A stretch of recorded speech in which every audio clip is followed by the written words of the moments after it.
Ladies and gentlemen, good evening. I'm sure you're wondering how and why a man who's carrying a little extra baggage around the midsection, the kind of guy who enjoys his butter chicken and rice and samosas, is standing here to talk about medical benefits of exercise.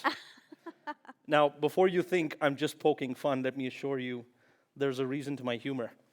While I may not be the spandex clad gym trainee, I'm an architect, and I'm here to talk about how architecture, space, volume, the work we do, and the responsibility we hold can influence our physical, mental, and spiritual well being.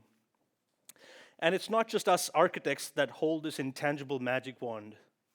All of us, in many ways, shapes, and form, unknowingly curate environments that can positively or negatively impact physical, mental, and spiritual well being.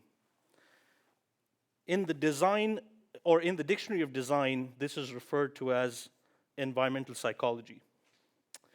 Throughout my life, I seldom questioned the architecture, environment, and the space around me and how they made me feel. Just imagine, some of us grow up in cities that look like this. We live in places that look like this. Study in places that look like this. Work in places that look like this. Travel to places stuck up in volumes that look like this. Go to exercise in spaces that look like this. Owing to sedentary lifestyles and less activity, human beings today are causing the shifting of the anthropology of human beings we're going to bring to the future. Our body structures are changing form, losing eccentricity, and lacking proper ergonomics. One thing you realize subconsciously walking through the busy streets with tall, sharp, cold buildings is you could spend the whole day without seeing the horizon. Seeing the horizon is akin to seeing opportunities, possibilities, and a future. We are in the new age, appearing far from the ice age, yet too near. We cannot change the cards we're dealt, just how we play our hand. We cannot escape the rut, but we can make time to disassociate from it. Imagine being on a mountaintop and realizing the vastness, that faraway perspective. Imagine living or even visiting a community that looks like this. This is Yangshan in China. Or being in nature that looks like this. Gatineau Park, Ottawa. Countless research suggests that colors play a huge role in triggering our emotions. The blue in the river or the sea symbolizes calm and creativity, solution and trustworthy. Green signifies peace, tranquility, stability, abundance of nature, and prosperity.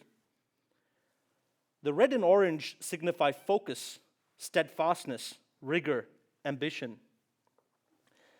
Now go back to being stuck in this volume, where people are dressed in monotones, dark colors, cold patterns, looking miserable. Imagine spending 80 to 90% of your life surrounded by these similar looking cold glass facades with no vibrancy or color. Ever wondered why we're increasingly uncomfortable, stressed, worried, paranoid, unhappy, and feel this involuntary, unmotivated lethargy in our minds? Being associated with these types of environments for far too long can adversely affect mental health, making you react abruptly, eventually decaying you of emotional intelligence due to a poignant lack of social bonding. A space, a volume, its quality hugely influences how we feel and how we react. Ever wondered why the high ceilings in a library influence good learning? Ever wondered why the scale of space in a church makes us appreciate our humbleness and leaves us with feeling of gratitude and sacrifice?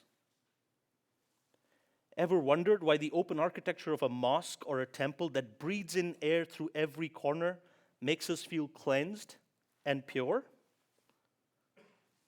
Now think of a stroll by the river, a jog in a park, a game of tennis with a friend, or yoga in a garden with a colleague, where the therapeutic grass is your marble floor, and the trees are your accent walls, and the sky is your roof. nature, the architect, or should I say the legendary Starchitect, stands undefeated.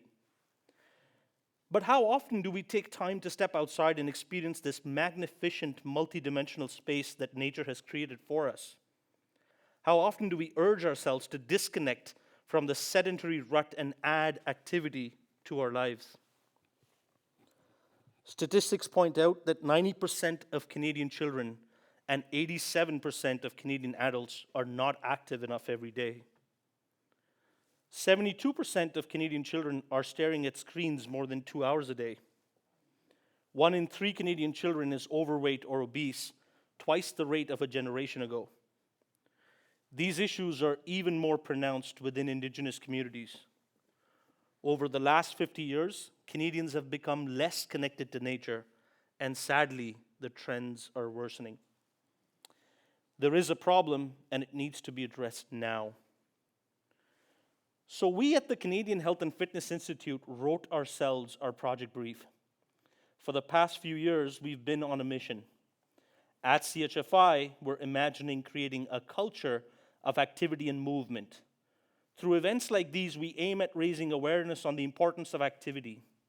We're urging people to join us in the journey to make Canada the fittest nation on earth by 2030. One such way was imagining a place where people can come together, play together, grow together. A center of excellence that trains the trainers, coaches the coaches, educates the educators. Architecture that exceeds the domain of the built environment, that capitalizes on the power of nature and its importance in our overall physical, mental, and spiritual health and well-being. We have imagined a national institute that becomes a legacy, a footprint, an idea that changes the game for Canadians. As part of this institute's vision, we are working to collaborate with communities, municipalities, and organizations to build net positive, environmentally friendly, sustainable huts across the Trans-Canada Trail and bring people to interact with nature, be active, experience health and fitness through a subtle touch of human innovation. I realize in this short talk, I may have taken you through a roller coaster ride of varying subjects, each one on a different tangent. But let me try to leave you with some parting thoughts and actions. See, we cannot escape our city lives entirely. We may not be able to completely redefine the architecture of our day-to-day lives. We may not be able to, owing to circumstances, be as physically active, as mentally sound as we would like to be. But next time you feel low, anxious, lost, I urge you to open a window, to look at the sun, to let the daylight wash your thoughts, to let the breeze detoxify you. When your thoughts daunt you, just step outdoors. Try to connect with the blues, the greens, and the oranges. When you feel lonely, immerse yourself in water.